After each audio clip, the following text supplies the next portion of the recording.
What's up, guys? Not too long ago, I found myself tired of always discounting deals and feeling like I was at the behest of my buyers. I decided to go on a mission to gain the skills and build the mental muscle necessary to become a stone cold sales negotiator. You know the type of guy I'm talking about, the ones you see on YouTube who seem to have an overcome for every single objection, and they'll run through 30 people in a room and seem to close the deal every time during live role plays. This is the type of guy I wanted to be. So to get started on my journey, I did what any reasonably unreasonable person would do, and I went straight to Amazon. I started looking up all the top selling and top reviewed books I could find on negotiating and closing the deal.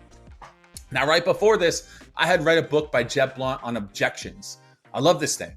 Super straightforward, very practical, but also strategic, and just had a bunch of nuggets I could apply to my sales process right away.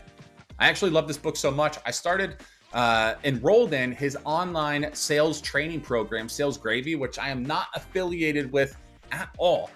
But when I saw the listing for Inked pop up on Amazon as a top seller, top reviewed book in the category, I read a quick sample and I knew instantly I had to get this book ASAP. So I bought Inked, I finished up, it's nearly 300 pages, and I have to say, after reading it, this book is extremely helpful.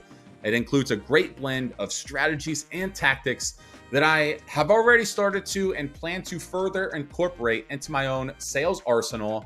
And I'm also training my team on these things as well, so we can avoid giving away the farm and we can go toe-to-toe with the best of them at the sales negotiation table. In this video, I'm going to share with you my 6 biggest takeaways from the book and how I see them being applicable for any sales environment. Particularly, I'm going to look through the lens of my selling environment where we sell CRM software and high-ticket B2B services. My goal with this video is you're going to find it so insightful and applicable, you'll be able to take at least a few things away to start incorporating into your sales process today to help increase your margins and grow your top line. Regardless, if you're in sales and you want to get better at negotiating and closing or want to train your team on those things, I highly recommend you pick up a copy of Inked for yourself, start reading through it, start taking notes, and applying the frameworks, strategies, and tactics he talks about straight away. Like all Jeb's books I've read, it's a straightforward read and it's a perfect reference guide to have on hand for the long term. So with all that said, let's dive into the 6 takeaways and how you can apply them to your business. Number 1, Jeb talks about from the opening pages throughout the entirety of Inked that there is no silver bullet to being a professional, effective sales negotiator. This one size fits all, say these special words and have them melt in your hand, dream of being a Glenn Gary, Glenn Ross type of closer. He talks about these are just not realistic expectations. So if you're trying to figure out why you're not that type of seller and you're training, you're role playing, you're practicing, don't worry. It's unrealistic, especially in a complex B2B sales environment when we have multiple stakeholders. You know, sales negotiations take time, and opening the door to actually close the sale happens early and throughout the entirety of the sales process. And oftentimes in B2B complex environments, we got to go through multiple rounds of give and take to ultimately ink a deal. So don't beat yourself up if you don't have that silver bullet. It doesn't exist. That doesn't mean we shouldn't still prepare, role play, have talk tracks, and all that good stuff we know we need to be doing. My second takeaway is never negotiate against yourself. Jeb talks about the importance of not beginning to entertain or discuss concessions of any type until after we're selected as the vendor or solution of choice. Starting to negotiate, reduce price, anything like that before having the client either explicitly or implicitly name you the vendor of choice will just result in throwing away leverage, and it'll actually lower your position and put you at risk of not maximizing margins on the deal. Third big takeaway from the book is negotiators are always the best listeners. I feel like this is important for just salespeople in general, but when we go from selling and we move into actually closing the sale, it's important that we don't forget to be great listeners. Listen, a deal must be opened in order to be closed. And Jeb talks about how the best negotiators open the door to the sale with proper discovery. I'm a strong believer of this. I do believe that discovery is the most important part of the sales process. And by asking the right questions and listening to the answers that we get and actually understanding what's important to our prospective customers, we're able to gather insights that are gold and help us present an offer that blows away and really creates that value in the mind of our buyers. And this actually helps, continues on to the negotiation table, because those questions and those questions we ask and those answers we get provide insight into the interests and the motivations of our buyers, which allows us to better understand which levers to pull on to satisfy their requirements. So what they find valuable without us having to give away the farm. This is a great point where a lot of folks, especially in software sales, seem to just jump straight to discounting. A lot of times, even before being made the vendor of choice, but even regardless, that's one of the most commonly pulled levers. And if we take the time to do a proper discovery, maybe that's not the right lever to pull. Maybe there are other things we can do that actually are of lower value to us, but high value to our prospects to help get the deal done. Now, takeaway number 4, focus on interests and motivations, not demands. Focus on interests and motivations, not demands. So backstory here is, at the negotiation table, buyers make demands. They request concessions such as lowering the price, changing terms and conditions, or just asking for free stuff. If we go back to the most important skill in sales, which we just talked about, asking those great questions, we can actually discover what's truly important to the buyer. And what the reason, by doing that, we're able to understand the reason for the demands they're making and what that's actually trying to accomplish. That's where we get into interests and motivations. And this is important because at the end of the day, it's not the actual demand, hey, lower the price, or this is too expensive, this extends beyond our budget. That isn't always necessarily what's important.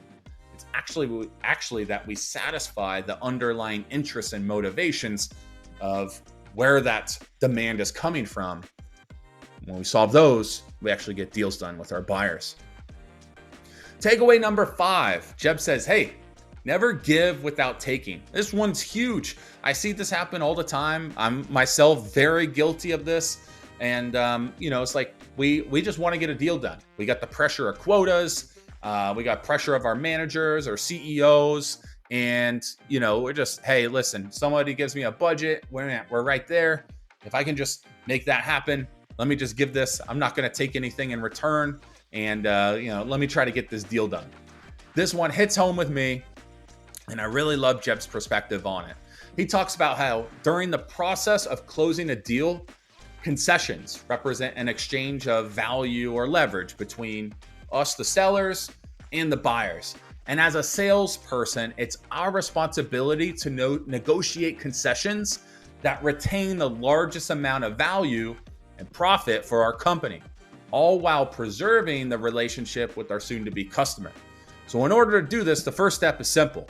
Never, ever, ever give away leverage without getting something of equal value in return. So this could be, hey, if you do happen to make a concession on price or terms, maybe the client's got to sign by a certain time. If you do include some sort of training or onboarding or something like that for free or at a discount in the deal, maybe the client's got to purchase a certain number of seats or commit to a certain length of contract. Always, or never, I should say, never give without taking. Always make sure that you're receiving something when you give something away. And now, number 6 takeaway from the book is the side with the most emotional discipline is the one that wins. This is a point that Jeb emphasizes over and over again. He says, The closers who continuously win during negotiations are the ones with the most emotional discipline. And at the closing table, emotions can run high. You know, we've got panic. Maybe they throw an objection that we weren't expecting at us. Maybe in a worst case scenario, we don't prepare at all, so we don't really have a plan in place. It could be the end of the month. We got to hit quota. Certain other deals fell through. You know, there's just a lot of things that could happen that cause emotions to run high. And as professional salespeople, we've got to remain calm. We got to stay focused, and we have to get a deal done that makes sense for everyone. Remember, we want to maximize the value that we get while maintaining that relationship. So while there are many ways to build and sustain emotional discipline, one of my favorite nuggets Jeb talks about is the true secret to that relaxed, assertive confidence behind emotional discipline, keeping the pipeline full, and how a full pipeline makes it way easier to walk away when a deal doesn't make sense. So there are many other ways that you can exhibit emotional discipline, ways that you can build up that discipline beyond just a pipeline. But if I were to walk away with one important thing as a great reminder, man, we got to keep that pipeline full, because at the end of the day, if we're only working with a few deals and this is make or break, you know, make or break our month or even our job, man, that really, gives off commission breath, makes us desperate, makes us start to, get out of a positive mindset and maybe not always have the best interest of our customers at mind. So I love this one. Keep the pipeline full, do the work on yourself, self-development, stay fit, do hard things, take care of your time, keep that emotional discipline high, because the one with the most emotional discipline is the one that wins. So listen, guys, there are a ton of other nuggets in the book. Like I said, I hope you guys should definitely go check it out. But these are my 6 biggest takeaways after reading this super informative, super tactical book on negotiations. That's inked by Jeb Blount. If you're looking to up your closing and negotiating game, I recommend you go check it out now. It's chock full of frameworks, processes, tips, and talk tracks to help you elevate your game. Let's go out there. Let's sell better. I'll see you guys next time. Peace.